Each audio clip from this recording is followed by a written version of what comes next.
Hi, and thanks for logging on to the Daily DVAR Halacha. And here's a brand new halacha for you, and it's for Wednesday, the 6th day of April. Here we go.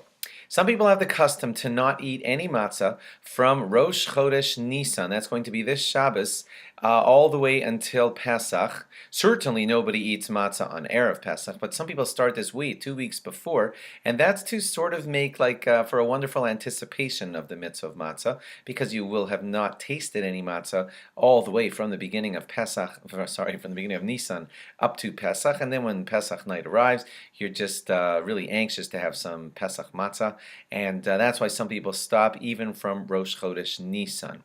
Some people even started 30 days before. That's already behind us. Just after Purim, they're already not eating matzah in anticipation of getting all into matzah on the day of Pesach. Now, interestingly, if you have matzah that you know is chametz matzah, what I mean is it's matzah, but it was not made with any of the stringencies to keep it kosher for Pesach, so it wasn't baked really being, so it looks like matzah, tastes like matzah, but you wouldn't eat it on Pesach because it wasn't carefully watched to make certain that it didn't become chametz. Believe it or not, that kind of matzah you could happily eat even as Pesach comes close, because that's not the kind of matzah we're talking about. We're talking about Pesach tikkum matzah. Pesach type of matzah is the type of matzah that we're trying not to eat as the holiday approaches, but matzah that you couldn't eat on Pesach, you're welcome to go ahead and eat that before Pesach, even close to Pesach. Now, another topic here for you, and this is on the topic of kitnios. Let's explain that. The Gemara in Pesachim on Daf Kuf Yud Dalid Amud Beis 114b said in the name of Rabbi Yochanan ben Nuri that something like rice, if you had it together with warm water, could ferment and eventually become chametz. Now, most people do not agree with Rabbi Yochanan ben Nuri on this matter, but he felt that in order to safeguard against possibly eating chametz, he would not want you to have rice that was cooked in water because it could sour and turn into chametz.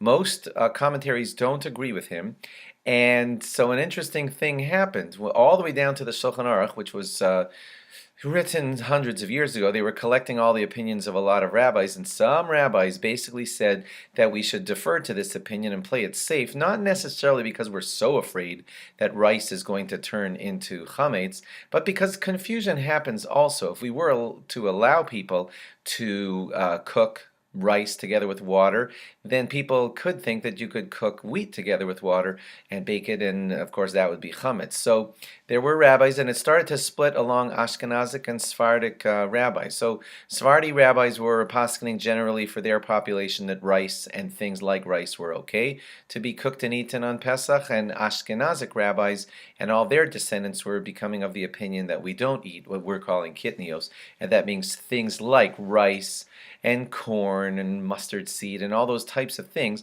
that could firstly possibly become chametz, according to that one opinion, also could be confused with chametz, and also possibly sometimes in the storage are just like shipped and stored together with wheat so that chametz could be mixed into your, by mistake, with your rice or your corn or your mustard seed, etc. Therefore, Sephardim in general will be eating corn, rice, and all corn and rice products. Ashkenazim in general will not be eating those products on Pesach. Nobody's saying that the other side is wrong. Nobody says that if you, a Sephardi Jew, are eating kitnios or rice or corn, that you're eating chametz. It's just your group has not accepted the stringency that the Ashkenazic Jews have accepted. But neither side is called wrong in this matter. This is just a customary matter, and no one's saying that the other side is eating treif or chametz or anything of the sort. The Ashkenazi Jews who won't eat rice or corn, most of them won't eat derivatives of rice or corn either.